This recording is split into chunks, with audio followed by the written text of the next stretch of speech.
Orang itu menjadi kikir itu karena nganggap hidup itu lama dan uang itu penting. Kalau zaman Nabi itu sederhana kalau melihat hidup. Pernah suatu saat Nabi itu punya jatah makan karena Nabi itu hidupnya juga pas-pasan.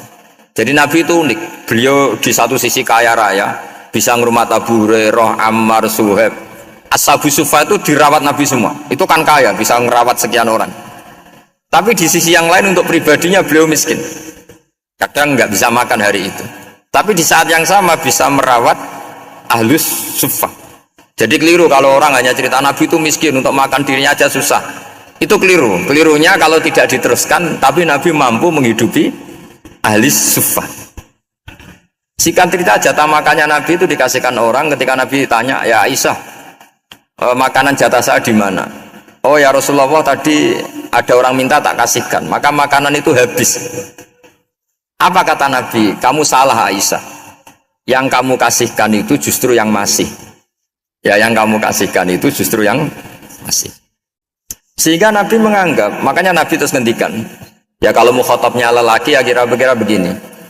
Wa hal laka min malika illa ma akalta fa afnaita wa labista fa ablaita. Terus hanya wa tasaddaqta fa abqaita, kata Nabi. Harta kamu ya kamu makan kemudian ke WC jadi kotoran, atau punya pakaian mewah nanti rusak, wa tasaddaqta fa abqaita. Ada yang kamu sedekahkan yaitu yang abadi sampai akhir. Sehingga banyak pengusaha yang mencintai saya setelah tak ajari hadis itu, misalnya punya uang 1 miliar karena dia spekulan atau pedagang rawan bangkrut, disedekahkan ke masjid 50 juta, yaitu yang abadi. Jadi kalau suatu saat bangkrut, dia masih punya uang 50 juta di akhirat. Jadi Nabi itu mengajari sedekah itu apa? Ya sedekah itu pengabadian uang. Kalau kita kan enggak, bilang sedekah itu nguras uang. Itu pikirannya setan, dan pikirannya orang Islam. Itu cara berpikir setan, bukan cara berpikir umat apa.